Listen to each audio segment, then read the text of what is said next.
Good morning. Last class में हमने calls in arrear, calls in advance की बात की थी और उनकी जनरल एंट्रीज वगैरह किस तरह से करते हैं, ब्याज कितना लगता है, वो सब चीज़ें देखी। अब हम अंशों के निर्गमन की जनरल प्रविष्टियों पे बात करते हैं। पहले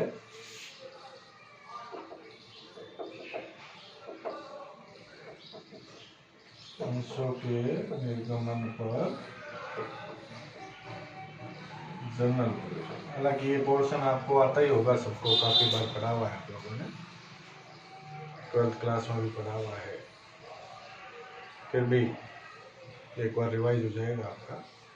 आपको पता है कंपनी जो है वो अपने अंश पर पैसा जो है वो कई किस्तों में मांग सकती है। पहली किस्त को हम एप्लीकेशन कहते हैं, फिर allotment, first call, second call, इस तरह से सीरियल वाइज चलते जाते हैं। तो आपको ये भी पता है कि एप्लीकेशन का पैसा तो कंपनी को बिना मांगे मिल जाता है, क्योंकि जब भी शेयर होल्डर शेयर खरीदने के लिए अप्लाई करेगा तो अप्लाई करने के साथ एप्लीकेशन के पैसे भेज देगा।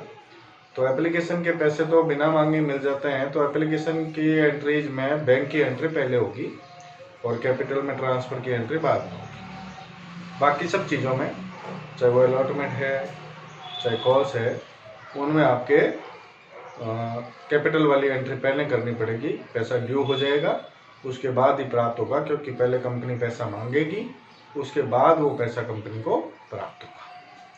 तो पहले हम एप्लीकेशन की एंट्रीज लिखते हैं। आवेदन की जनरल एंट्री करेंगे।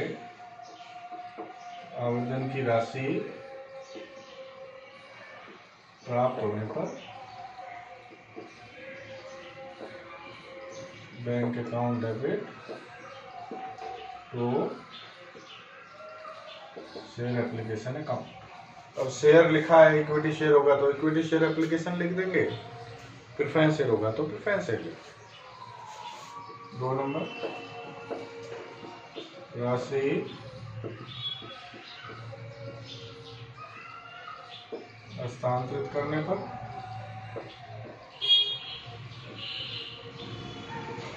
Share application account debit to share capital account.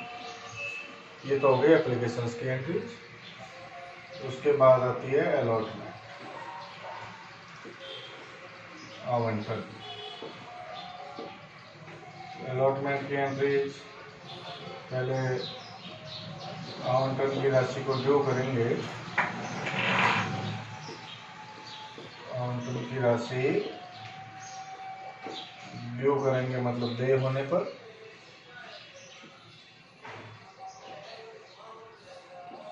Share allotment account debit to share capital account, और फिर आवंटन राशि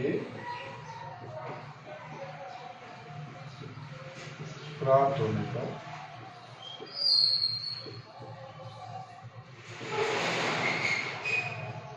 bank account debit to share allotment account. तो ये आवंटन राशि प्राप्त हो जाएगी अपनी, ठीक है। उसके बाद में प्रथम मांग की राशि, प्रथम मांग में सीधी मांग लिख देते हैं, क्योंकि मांग प्रथम, द्वितीय, तृतीय, चतुर्थ कोई भी हो सकती है। तो मांग की एंट्रीज कैसे करनी है, कॉल्स की एंट्रीज कैसे करनी है, पहले लिखेंगे मांग राशि देय होने पर, ड्यू होने पर शेयर कॉल अकाउंट डेबिट तो शेयर कैपिटल अकाउंट, और फिर मांग राशि प्राप्त होने पर बैंक अकाउंट डेबिट तो शेयर कॉल। इस तरह से हम जनरल एंट्री सारी कर लेंगे। अच्छा, मान लो अंशों को प्रीमियम पर निर्गमित किया है तो सिक्योरिटी प्रीमियम अकाउंट खुलेगा। तो सिक्योरिटी प्रीमियम की एंट्री कहाँ होगी? सिक्योरिटी प्रीमियम देखो, यदि प्रीमियम एप्लीकेशन, पहली बात तो कुछ नहीं लिखा होता है तब हम प्रीमियम हमेशा अलॉटमेंट के साथ मानते हैं, ठीक है ना। तो अलॉटमेंट के साथ जब मानोगे आप, तो आप अलॉटमेंट ड्यू वाली एंट्री में साथ में टू सिक्योरिटी प्रीमियम अकाउंट और जोड़ दोगे और फिर उस हिसाब से एंट्री कर लेंगे। लेकिन मान लो क्लियर लिख दे कि प्रीमियम एप्लीकेशन के साथ है या कॉल के साथ है, तो जो कैपिटल वाली एंट्री है, जैसे एप्लीकेशन की कैपिटल वाली एंट्री ये है, कॉल की कैपिटल वाली एंट्री ये है, इसी में प्रीमियम का एडजस्टमेंट करना है। तो फिर यहाँ पे आ जाएगा टू सिक्योरिटी प्रीमियम अकाउंट, या कॉल की राशि है तो यहाँ पे आ जाएगा टू सिक्योरिटी प्रीमियम अकाउंट। इस तरह से हम एंट्री जो है वो कर सकते हैं। तो ये आपके नॉर्मली जो जर्नल एंट्री करनी होती है अपने, उसकी बात की है हमने। उसके बाद आता है आपके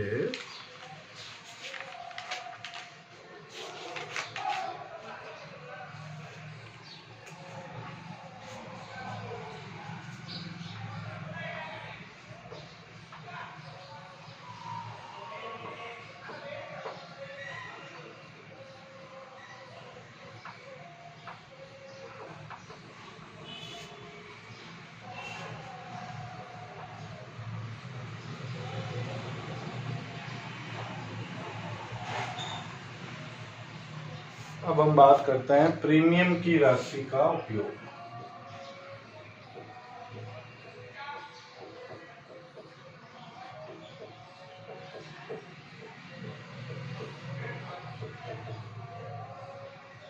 प्रीमियम की राशि का जो उपयोग है वो कहाँ पे किया जा सकता है, उसकी बात करते हैं।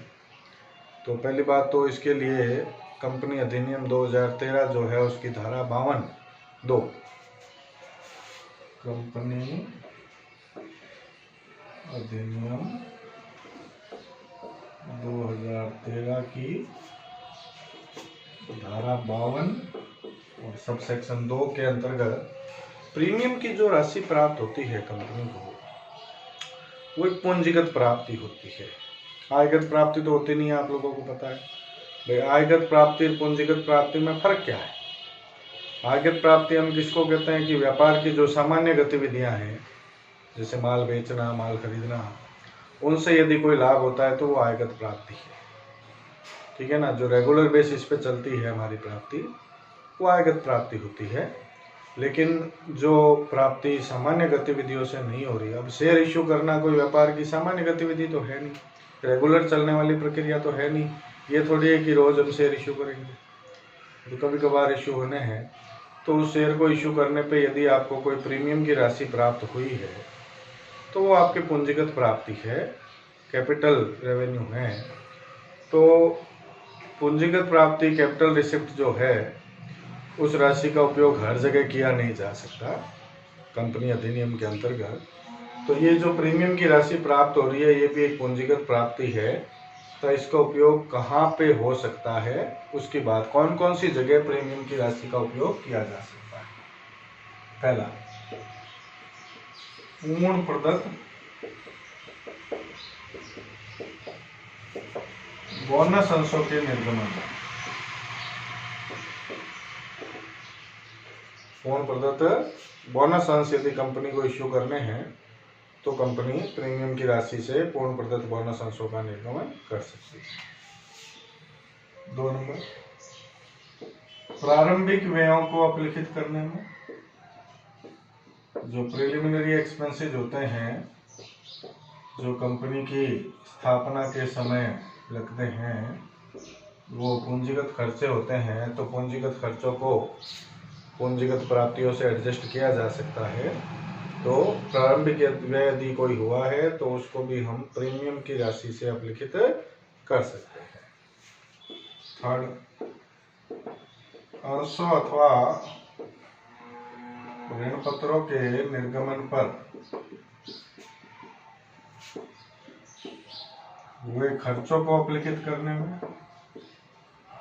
जब कंपनी अपने अंश या ऋण पत्र निर्गमित करती है तो कई तरह के खर्चे लगते हैं, प्रोस्पेक्टस छपवाना है, अंडरराइटर को कमीशन देना है, और भी कई तरह के चार्जेस है। जो भी खर्चा हुआ है उन खर्चों को अपलिखित करने में भी प्रीमियम की राशि का उपयोग लिया जा सकता है।